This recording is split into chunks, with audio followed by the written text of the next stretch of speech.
Bismillahirrahmanirrahim. Pasal ke-18 Ta'rif akal. Ta'rif akal sirrun ruhaniyun tudriku bihin nafsul ulumad daruriyata wan nadarriyata wa mahalluhul qalbu wa nuruhu fid dimagi wa btida'uhu min hini nafkhir ruhi fil janini wa awwalu kamalihil bulugh. Ta'rif akal mungguh ilmu usulna siruhani lelembutan ruhanina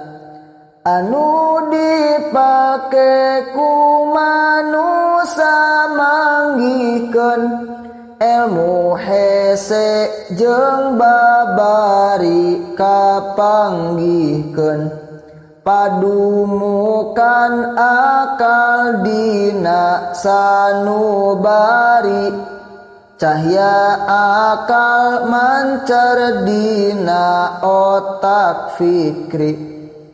kawit akal dipelakeun karbayina 120 dinten umurna bareng pisan sareng wewadalanana jeung ruhani kawit asupna jasadna sampurna ning akal ba'da baligna sabab kitu taklif ba'da baligna ari akal teh aya dua warnana akal gorizi tobi'i kaduana akal tabi'i teh akalna hayawan nu teu bisa nganyahokeun ka pangeran ari anu disebut akal gorizi nu bisa nyahodoruri jeung nazori nyaeta anu ayana di manusia nu bisa nyaho sifatna nu kawasa nilai jalma nu teu bisa ngagunakeun akal gorizi ngaidrok ka pangeran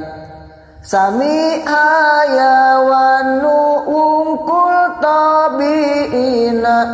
kitu ceuk Quran surat Al-A'rafna. A'udzubillahi minasyaitonir rajim. Ulaika kal an'ami bal hum adallu ulaika humul ghafilun.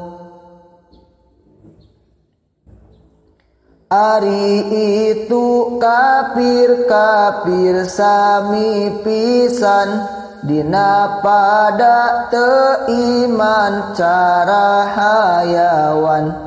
tapi kafir leuwih sasar tinimbangan nu boga ungkul tabi'i cara hewan marentahna nu boga akal gorizi paroho teu matakeun akal gorizi maranehna nu boga akal gorizi paroho teu matakeun akal gorizi